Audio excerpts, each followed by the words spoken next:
अस्सलाम वालेकुम, कैसे हैं सब? प्यारे से ठीक हैं। जो जो हमारी वीडियो देख रहे हैं इनको फॉलो करते जाएं और बेल आइकन पे क्लिक करते जाएं ताकि आपको आने वाली वीडियो मिलती रहे।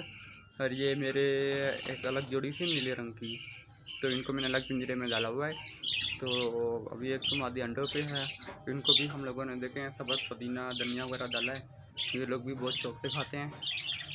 अगर आप लोग भी तोते अगर अंडे पे हैं तो आप भी धनिया वगैरह दें ताकि तोते वो शौक से खाएँ और उनकी नस्ल नुमा पर बहुत जल्दी फिर हो। ये मैं आपको उनकी तो वीडियो थोड़ी लंबी हो जाएगी, जरा आप देखिएगा।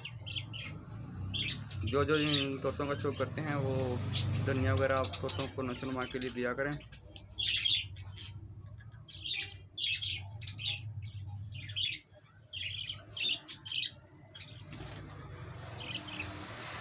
इंशाल्लाह फिर दोबारा मुलाकात होगी।